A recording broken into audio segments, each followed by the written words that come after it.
Welcome back, everyone, and good morning to all of you. Now we will study our next topic, that is the increase and decrease of demand.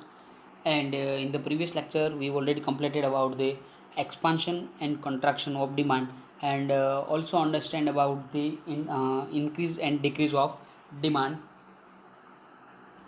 Exceptions to the law of demand. This question is already completed, and there are four exceptions. That the first one is prestigious goods, the second one that is the extremely low price goods, the third one that is the given goods, and the last one that is the special preference of people. And then the next question, that is the expansion and contraction of demand. And in this session now we will continue our next question, that is the increase and decrease in demand.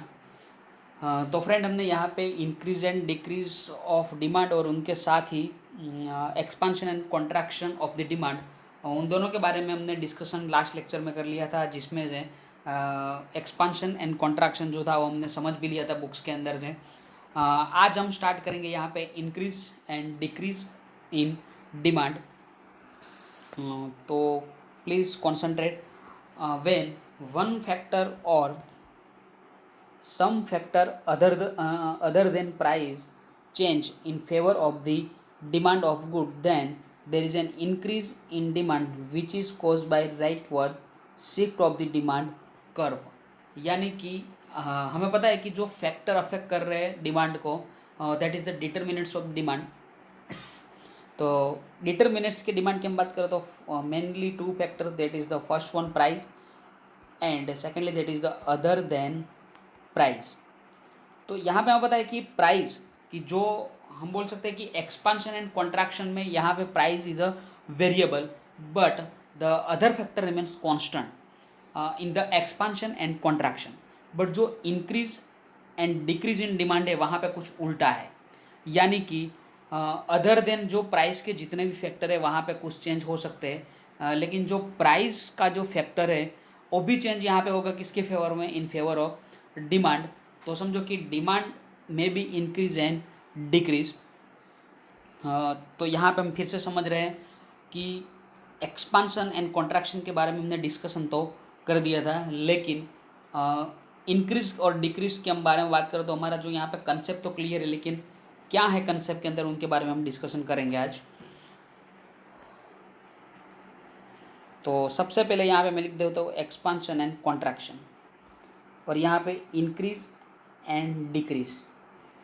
तो friend हमें पता है कि expansion and contraction में क्या था कि जो भी यहाँ पे दो factor, that is the price and other than price. तो जो प्राइस का जो फैक्टर था इन एक्सपांशन एंड कॉन्ट्रैक्शन वो क्या था, वेरिएबल. वेरिएबल यानी कि चेंज हो रहा था यहाँ पे, लेकिन अदर देन जो प्राइस के फैक्टर थे वो सब क्या थे, कॉन्स्टेंट. और इंक्रीज डिक्रीज में यहाँ पे टोटली कुछ उल्टा ही केस हो रहा है. यानी कि प्राइस का जो फैक्टर है वो क्या रहेगा यहाँ पे, कांस्टेंट, और अदर देन प्राइस वहाँ पे कोई भी एक फैक्टर या तो एक से ज़्यादा फैक्टर में क्या हो सकता है, चेंज हो सकता है. तो आप यहाँ पे देख सकते हो अपनी स्क्रीन के ऊपर.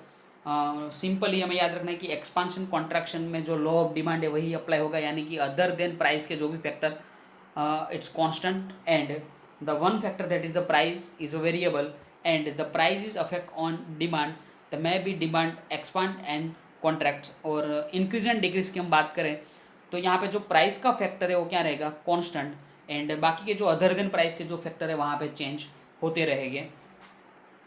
तो अब यहाँ पे हम बुक्स के ऊपर ही आ जाते हैं. आप अपने बुक्स के अंदर भी कॉन्सेंट्रेट करना, ज़रूरत तो नहीं पड़ेगी, कोई अंडरलाइन करने की ज़रूरत पड़े तो.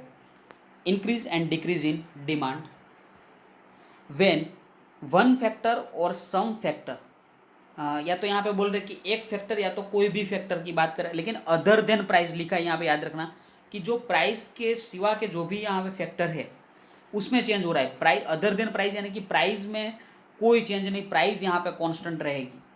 और एक्सपांशन एंड कॉन्ट्रैक्शन में प्राइस क्या थी, वेरिएबल थी, और अदर फैक्टर कांस्टेंट थे. और यहाँ पे उल्टा है कि प्राइस जो है वो कांस्टेंट रहेगी और बाकी के फैक्टर यहाँ पे चेंज होते रहेंगे in favour of the demand of good, and then there is an increase in demand which is caused by rightward shift of the demand curve. तो आप यहाँ पे देख सकते हो कि सबसे पहले हम बेस ले रहे हैं कि 3 रुपीज़ प्राइस एंड डिमांड भी 3 यूनिट्स की है। तो आप यहाँ पे देख सकते हो कि ए पॉइंट, एंड अब यहाँ पे जो डिमांड कर्व की हम बात करें, डिमांड कर्व डी वन है यहाँ पे, जब प्राइस 3 रुपीज़ है एंड डिमांड 3 यूनिट्स की है, तब डी वन का जो कर्व है वो मिड में ए पॉइंट के ऊपर है। अब समझो कि जो प्राइस है वो क्या हो रही है, सॉरी डिमांड है वो क्या हो रही है, इंक्रीज इन डिमांड, यानी कि डिमांड बढ़ रही है। तो आप देख सकते हो यहाँ पे कि 3 to 5 हो रही है डिमांड। तो अब यहाँ पे क्या होगा कि डिमांड इंक्रीज होगी, तो उससे जो यहाँ का जो कर्व है that is the demand curve, वो कहाँ पे शिफ्ट हो रहा है, राइट वर्ड, यानी कि राइट साइड जा रहा है। आप देख सकते हो this is the right side and left side. तो आप यहाँ पे देख रहे हो कि जो डिमांड डी वन का जो कर्व है वो कहाँ पे जा रहा है, शिफ्ट टू राइट साइड, यानी कि डी थ्री। तो आप देख सकते हो कि यहाँ पे जो 5 यूनिट्स की डिमांड है वो यहाँ पे सी पॉइंट में आ रही है। एंड जब समझो कि हम आगे देखते हैं कि if this factors change against the demand then at the same price, price तो सेम ही रहेगी। देखा आप देख सकते हो यहाँ पे कि सबसे पहले 3 रुपीज़ की प्राइस, यहाँ पे भी 3 रुपीज़ 3 रुपीज़ 3 रुपीज़, तो प्राइस कांस्टेंट है, प्राइस में कोई चेंज नहीं है। Eight the same price demand decreases at the entire demand, तो यहाँ पे डिमांड क्या हो रही है, डिमांड डिक्रीज हो रही है। And the curve demand curve shifts to the left, तो यहाँ पे आप देख सकते हो कि जो डिमांड कर्व डी वन ये डी टू पे आ रहा है और शिफ्ट हो रहा है left side. Increase and decrease in demand is cause by determinants other than price, तो यहाँ पे जो डिमांड अगर इंक्रीज एंड डिक्रीज होती है तो किस रीज़न क्या होते हैं, कोजिस क्या होते हैं, अदर देन प्राइस के जो भी फैक्टर है दैट इज द डिटर्मिनेंट्स, उनसे यहाँ पे इंक्रीज और डिक्रीज होती है। तो हमें याद रखना है कि अदर देन प्राइस से जो भी डिमांड में चेंज आ रहा है वो that is the increase decrease, and price से अगर जो भी चेंज आ रहा है that is the expansion and contraction. तो यहाँ पे I think you can understand about the increase and decrease in demand and expansion and contraction in demand. अब जो यहाँ पे ग्राफ है उनको हम समझाने की ट्राई कर रहे हैं। इन द अबव शेड्यूल, पहले एक काम करो फ्रेंड, आपको मैं 1 मिनट का टाइम दे रहा हूँ, जो यहाँ पे 4 लाइनें पैराग्राफ की वो रीडिंग कर लो और साथ ही ग्राफ ऊपर से आप देख लो, सिर्फ बाद में मैं आपको ग्राफ समझा रहा हूँ आपकी बुक्स में से। तो पहले आप यहाँ पे जो 4 लाइनें हो please read it.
Okay friend, back, come on page number 25। तो आप वहाँ पे देख सकते हो कि increase and decrease in demand. ज़्यादातर आपको बुक्स की ज़रूरत तो नहीं पड़ेगी, आप सीधे ही स्क्रीन ऊपर ही आप समझ रहे हो। सबसे पहले हम बात करते हैं कि क्या है ग्राफ का यहाँ पे, और मैंने आपको ऐसे भी समझा तो दिया है, तो यहाँ पे आप सिर्फ ग्राफ के ऊपर कॉन्सेंट्रेट करना। In the above schedule and diagram initial demand curve is D one. Initial यहाँ पे हम देख रहे हैं कि D one where at a price of ₹3 and demand is 3 units, यानी कि प्राइस भी 3 रुपीज़ है और डिमांड 3 यूनिट्स की है। This is shown at a point A के हम यहाँ पे शो कर रहे हैं, आप देख सकते हो point A on D one. तो यहाँ पे डी1 और D1 when price remains constant, तो मैंने आपको पहले भी बोला था कि इंक्रीज डिक्रीज जब भी डिमांड होगी वहाँ पे प्राइस तो कांस्टेंट ही रहने वाली है। At ₹3 but one or some other factors change in favor of demand, then the demand curve shift to the right to D3 यानी कि राइट साइड यहाँ पे डिमांड कर्व शिफ्ट हो रहा है, आप देख सकते हो। तो D3 और D3 where the demand increases to 5 units, यानी कि पहले जब यहाँ पे 3 यूनिट्स की डिमांड थी, आप यहाँ पे देख रहे हो कि on the x axis we put the demand, show demand, and जो वाई एक्सिस है वहाँ पे हमने प्राइस रख रही है। तो यहाँ पे जो डिमांड 3 यूनिट्स की थी पहले, अब कहाँ पे आ रही है 5 यूनिट्स की डिमांड। तो आप यहाँ पे देख सकते हो कि जो हमारा डिमांड कर्व था that is the D1 is shift to the right side that is the D3। और यहाँ पे जो हमने एक पॉइंट दिया है that is the C। From the initial point A on D1 यानी कि फिर से हम यहाँ पे मिड में आ जाता है, वहीं की बात करते हैं। इफ वन और some other factors change against demand, then the demand curve shifts to left to D2। यानी कि अब यहाँ पे जो डिमांड कर्व कौन सी साइड आ रहा है that is the left side, और यहाँ पे जो न्यू कर्व आ रहा है that is the D2 and the demand decreases from 3 units to 1 unit and this is depicted at point B on D2। तो यहाँ पे आप देख सकते हो कि अगर समझो कि जो भी फैक्टर आते हैं और डिमांड की फेवर में आते हैं तो हम पता है कि डिमांड इंक्रीज, एंड जो डिमांड के अगेंस्ट में आते हैं तो हम बोल सकते हैं कि डिमांड क्या होगी, डिक्रीज। यानी कि पहले जो यहाँ पे फैक्टर डिमांड कर्व जो राइट साइड शिफ्ट हुआ तो वहाँ पे हम बोल सकते हैं कि डिमांड हमारी इंक्रीज हुई है, और उससे यहाँ पे क्या हुआ था कि जो डिमांड इंक्रीज हुई यानी कि जो भी फैक्टर चेंज हुए थे वो फेवर डिमांड के फेवर में चेंज हुए थे। और जो लेफ्ट साइड यहाँ पे डिमांड करवा जा रहा है यानी कि यहाँ पे जो डिमांड में चेंज हो रहा है और उनके अगेंस्ट में हो रहा है, इसीलिए डिमांड क्या हो रही है, decrease from 3 units to 1 units, and this is depicted at point B. तो यहाँ पे हमने बी पॉइंट लिख दिया है ऑन D2 यानी कि वो डिमांड कर्व है, एंड थस इंक्रीज और decrease in demand is seen from a map of a more than one demand curve. तो यहाँ पे आप देख सकते हो कि एक साथ 3 डिमांड करवा रहा है, the first one, second and the third one. तो एक ही ग्राफ के अंदर एक से ज़्यादा डिमांड करवा रहा है, and rightward shift of demand curve shows increase in demand. अगर समझो कि राइट साइड हमारा डिमांड कर्व शिफ्ट हो रहा है that is the increase in demand, so please underline a rightward shift of demand curve show increase in demand and a leftward shift show the decrease in demand। तो आपको MCQ में याद रखने पड़ेंगे कि अगर right side demand curve shift हो रहा है तो इंक्रीज होगी डिमांड की डिक्रीज, तो हमें याद रखना है कि राइट साइड होगी तो इंक्रीज इन डिमांड, एंड अगर लेफ्टवर्ड साइड जा रहे हैं डिमांड कर्व तो डिक्रीज इन डिमांड। तो यहाँ पे हमने इंक्रीज एंड डिक्रीज का पूरा कंसेप्ट याद कर लिया, एंड देन दोनों के एक्सपांशन एंड कॉन्ट्रैक्शन दोनों में हमने ग्राफ भी क्लियर किया। लेकिन आपको अभी भी समझो कि कोई डिफ़िकल्टी है तो मैंने आपको बोला ही है कि पर्सनल नंबर पे आप मेरे को मैसेज कर दो, मैं आपको पर्सनली समझा दूंगा।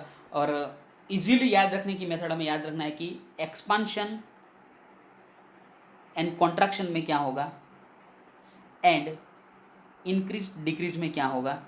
तो आपको सिंपल यहाँ पे यह याद रखना है कि एक्सपांशन एंड कॉन्ट्रैक्शन जो होगा वो due to price, and increase and decrease जो होंगे वो अदर देन प्राइस, यानी कि प्राइस के सिवाय के जितने फैक्टर है उस फैक्टर के से यहाँ पे क्या इफेक्ट होती है that is the increase decrease, and जो प्राइस का फैक्टर है उनसे एक्सपांशन एंड कॉन्ट्रैक्शन, बस इतना याद रख लो। यानी कि यहाँ पे प्राइस से इफेक्ट हो रही है तो बाकी के फैक्टर क्या रहेंगे, कांस्टेंट, एंड अगर यहाँ पे अदर देन प्राइस के फैक्टर से कोई भी चेंज हो रहा है इंक्रीज डिक्रीज तो प्राइस का फैक्टर यहाँ पे कहाँ रहेगा, दैट इज द कांस्टेंट। तो यहाँ पे I think you can understand the point that is the expansion contraction increase decrease in demand, and now I give you only 2 या 3 minutes, please read the increase and decrease in demand and also understand the diagram, and then we continue for our next lecture, next question, that is the individual demand and market demand। तो यहाँ पे मैं आपको 2 minute या तो 3 minute का time दे रहा हूँ, प्लीज़ जल्दी से रेडी कर दीजिए एक increase and decrease in demand.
Welcome back everyone. Now the next question, that is the individual demand and market demand. तो यहाँ पे हम समझ रहे हैं कि इंडिविजुअल डिमांड में क्या होगा एंड मार्केट की डिमांड में क्या फ़र्क होगा। तो यहाँ पे जो 4 लाइन के अंदर पूरी डेफिनेशन दोनों की दे दी है, इंडिविजुअल एंड मार्केट की। लेकिन मैं पहले आपको एक जो टेबल आपके बुक्स में नेक्स्ट पेज पे दिया है उनके ऊपर से आपको समझा रहा हूँ कि इंडिविजुअल डिमांड क्या होगी और मार्केट डिमांड क्या होगी। तो आप अपने बुक्स के अंदर भी पेज नंबर 26 पे वो टेबल देख रहे हो, लेकिन बुक्स की कोई ज़रूरत नहीं है टेबल के लिए, क्योंकि आपके मोबाइल की स्क्रीन पर भी आप देख सकते हो। तो वहाँ पे आप देख सकते हो कि कोई एक ही कॉमोडिटी है, उनकी जो प्राइस है वो 10 रुपीज़ है, 8 रुपीज़, 6, 4 एंड 2 रुपीज़। तो ये अलग अलग प्राइस यहाँ पे है। और आप यहाँ पे देख सकते हो कि जो प्राइस है वो क्या हो रही है, डिक्रीज। एंड उनके बाद जो demand by individual a, demand by individual b and demand by individual c. तो यहाँ पे समझो कि आप एक या तो 2 मिनट के लिए भूल जाओ कि यहाँ पे कोई बी नाम का भी है, सी नाम का भी है। तो ये तीनों कॉलम और जो मार्केट का टोटल, इन तीनों को हम समझो कि यहाँ से हटा देते हैं, कोई है ही नहीं है, ऐसा आपको यहाँ पे ध्यान में रखना है।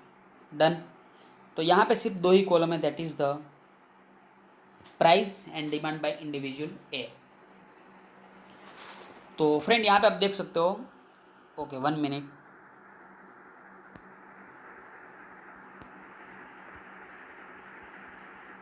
ओके, तो यहाँ पे आप देख सकते हो कि जो प्राइस की हम बात करें, price of the commodity 10 rupees जब है यहाँ पे, तो एक ही जो डिमांड है वो 1 यूनिट की है। और जैसे ही प्राइस यहाँ पे डिक्रीज हो रही है तो सामने डिमांड आप देख सकते हो कि डिमांड क्या हो रही है, एक्सपांड हो रही है, क्योंकि प्राइस में चेंज हो रहा है। देखो अदर देन फैक्टर का कुछ यहाँ पे लिखा ही नहीं, प्राइस की इफेक्ट कहाँ पे आ रही है, डिमांड के ऊपर। यानी कि प्राइस अगर चेंज होती है और इनकी इफेक्ट डिमांड पे आती है तो हम बोल सकते हैं कि that is the expansion and contraction. अगर अदर देन प्राइस कोई भी इफेक्ट कर रहे हैं, that is the increase and decrease. तो यहाँ पे प्राइस की इफेक्ट हो रही है तो हम बोल सकते हैं कि that is the expansion and contraction. तो डिमांड डिक्रीज एक्सपांड हो रही है, यहाँ पे उनका कोई मतलब है ही नहीं। तो जो भी डिमांड है यहाँ पे 1 यूनिट की है, बाद में 2 यूनिट्स की हो रही है, 3, 4 एंड 5। तो this demand is demanded by the individual a. यानी कि पूरी की पूरी जितनी डिमांड है वो कौन कर रहा है, इंडिविजुअल कर रहा है। तो ये क्या हुई, इंडिविजुअल डिमांड हुई। तो आप देख सकते हो पेज नंबर 25 पे लिखा है कि इंडिविजुअल डिमांड। तो इंडिविजुअल डिमांड का मीनिंग क्या है कि कोई भी एक बंदा जो डिमांड कर रहा है वो क्या है, इंडिविजुअल डिमांड है। आगे हम समझो कि जो समझ रहे हैं दैट इज़ द, यहाँ पे जो हमारा एक नेक्स्ट है दैट इज़ द बी। तो यहाँ पे हम सी और मार्केट डिमांड को समझो कि हटा देते हैं। अब डिमांड बाय इंडिविजुअल बी, यानी कि बी की डिमांड आप देख सकते हो कि 10 रुपीज़ में 2 यूनिट्स की, बाद में 3, 4, 5। तो ये बी की इंडिविजुअल डिमांड हुई, यहाँ पे ए की इंडिविजुअल।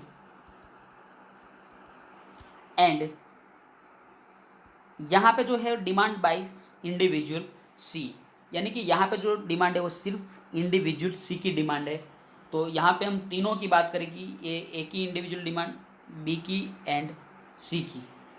लेकिन तीनों की जो डिमांड है उन तीनों को अब क्या कर रहे हैं, टोटल करने जा रहे हैं, that is the market demand. यानी कि तीनों की जब डिमांड समेशन होगी, टोटल उनका होगा, that is the market demand.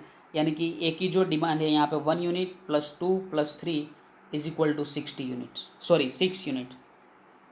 ए की जो 2, b 3 and c is demanded by 4 units and the total that is the 9 units.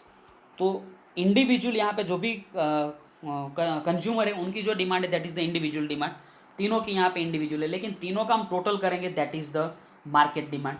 तो शायद यहाँ पे आप एग्जाम्पल से समझ रहे हो कि what is the meaning of individual. यानी कि कोई एक बंदा जो डिमांड कर रहा है उनको हम इंडिविजुअल, और जितने भी बंदे ने मार्केट में से डिमांड की सब लोगों का टोटल करेंगे that is the market demand. तो अब यहाँ पे हम बुक्स में, जो आपकी बुक्स में यहाँ पे जो डेफिनेशन दी है वो रीड कर रहे हैं। Demand in economics is also classified as a individual demand and market demand.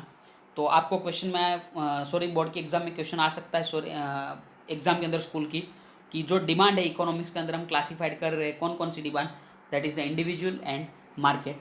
Individual demand is the demand of good by a individual consumer.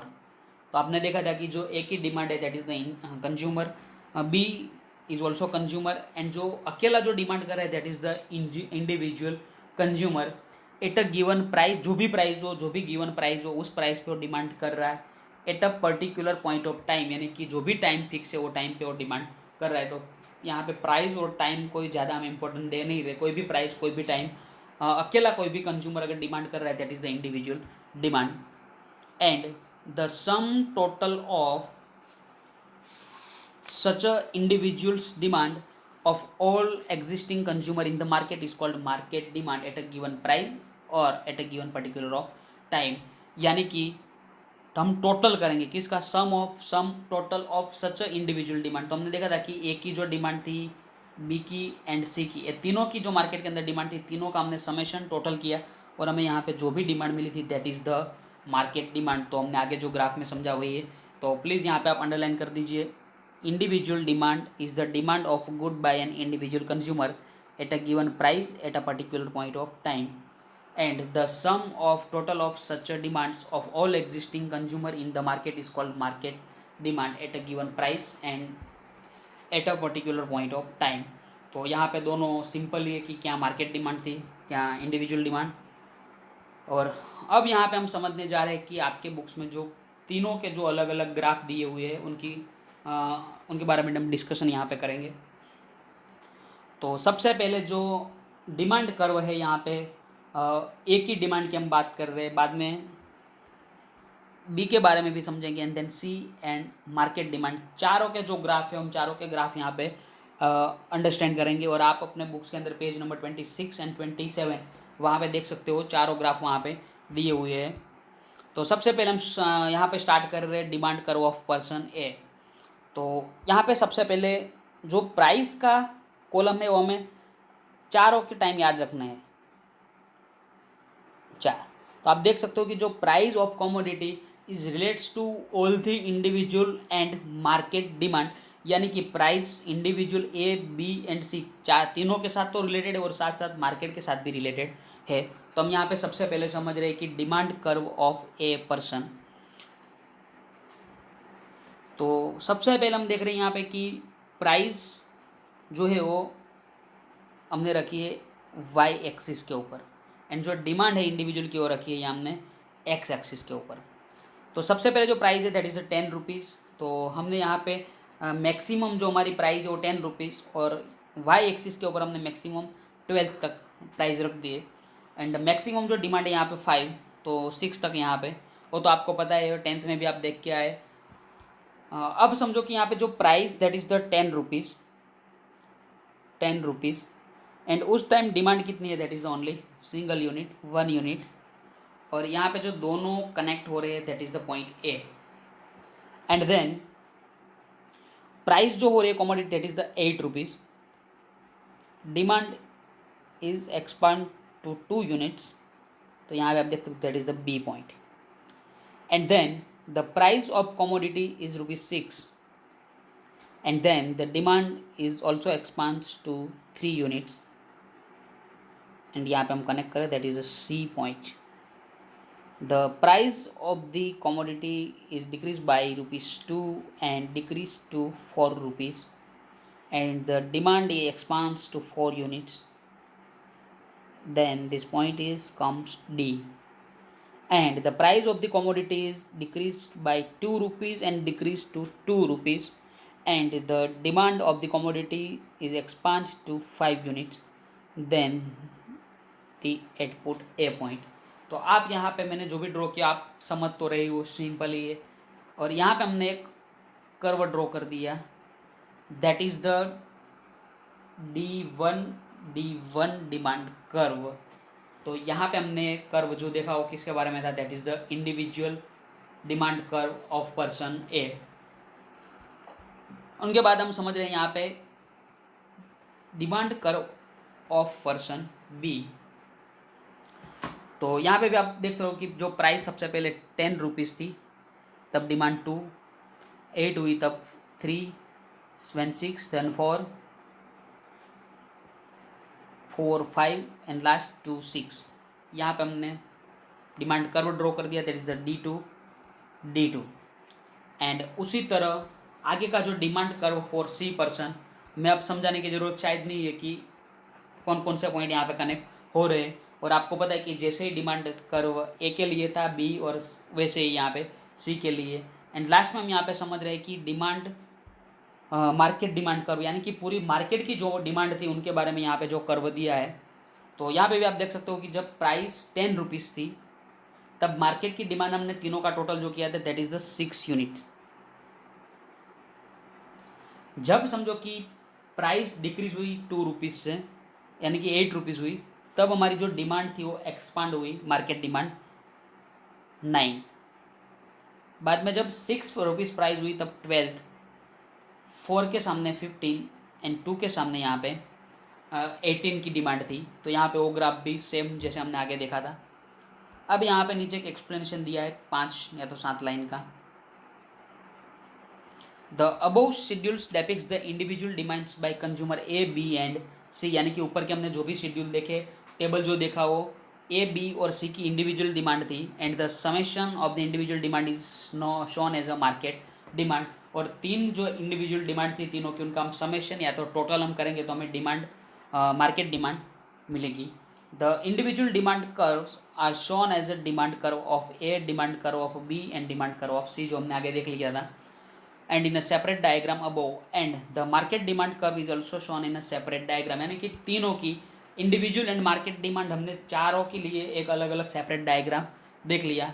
And the above diagram also depicts that the all 3 individual demands curve A B C and consumer are downward sloping and so is the market demand curve. यानी कि यहाँ पे जो भी curve आए तीनों का जो स्लोप था वो डाउनवर्ड था। आप देख रहे हो यहाँ पे फ्रेंड क्यों डाउनवर्ड स्लोप था, मैं यहाँ पे आपको बोल रहा हूँ कि डाउनवर्ड स्लोप तो आया यहाँ पे। आप देख रहे हो कि तीनों का जो कर्व है इस तरह फ्रॉम लेफ्ट टू राइट और डाउनवर्ड हो रहा है। तो क्यों डाउनवर्ड आएगा यहाँ पे? कोई कर्व समझो कि ऐसे आ जाए कि फ्रॉम लेफ्ट टू राइट अगर वो ऊपर जा रहा है that is the upward, and यहाँ पे जो हो रहा है दैट इज़ द डाउनवर्ड।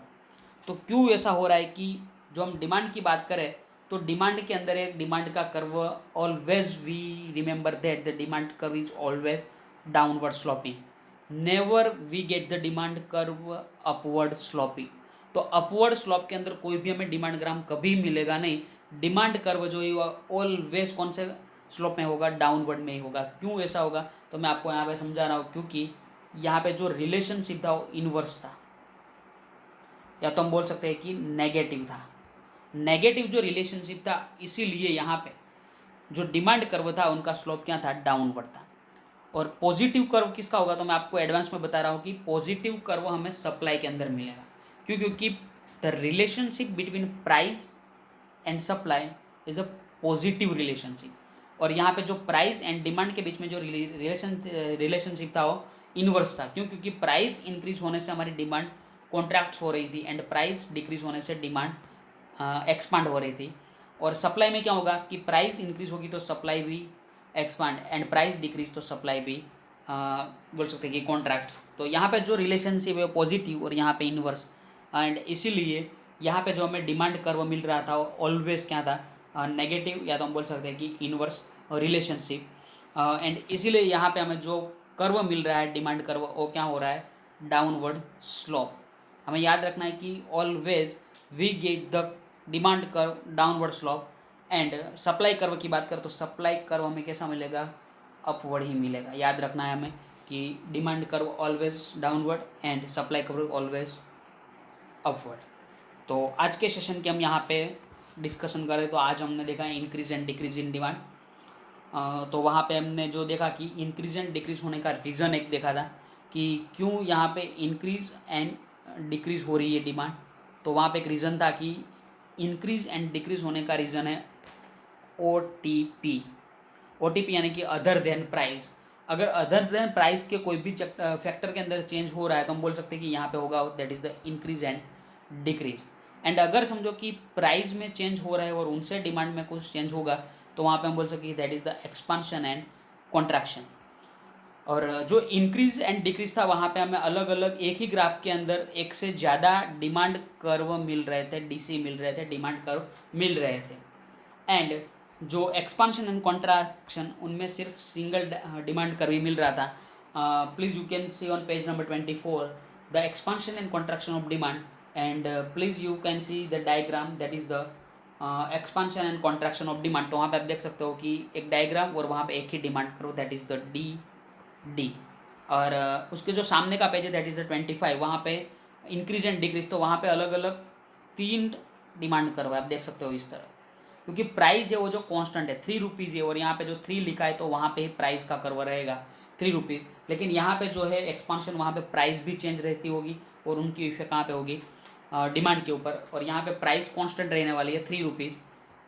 जो चेंज होगा वो OTP यानी कि अदर देन प्राइस के फैक्टर में चेंज होगा, और उनकी इफेक्ट कहाँ पे आएगी, डिमांड के ऊपर। अगर समझो कि OTP में जो चेंज हो रहा है वो फेवर में, डिमांड के फेवर में चेंज, तो डिमांड क्या होगी, इंक्रीज, एंड अगर उनके अगेंस्ट में चेंज तो डिमांड होगी डिक्रीज। तो आज के सेशन के लिए हम इतना रखते हैं, एंड नेक्स्ट सेशन की हम बात करें तो नेक्स्ट सेशन के अंदर हम हमारा जो next question that is the page number 27, elasticity of demand, और वहाँ पे अलग अलग 5 टाइप्स दिए वो भी हम कंप्लीट करेंगे। आगे जो degrees of price elasticity of demand है वहाँ पे तो ये जो अब जो पॉइंट वाले आने वाले हैं इलास्टिसिटी ऑफ डिमांड थोड़े डिफ़िकल्ट लगेंगे, और हमें रिवीजन भी ज़्यादा करना पड़ेगा वहाँ पे आपको घर पे। तो आगे का जो लेक्चर है वो प्लीज़ कॉन्सेंट्रेट करना, हम जब नेक्स्ट टू नेक्स्ट डे जब हमारा लेक्चर आएगा तब की बात है। तो आज के लेक्चर के लिए हम इतना रखते हैं। Thank you to all of you and bye bye, take care, stay home, stay safe.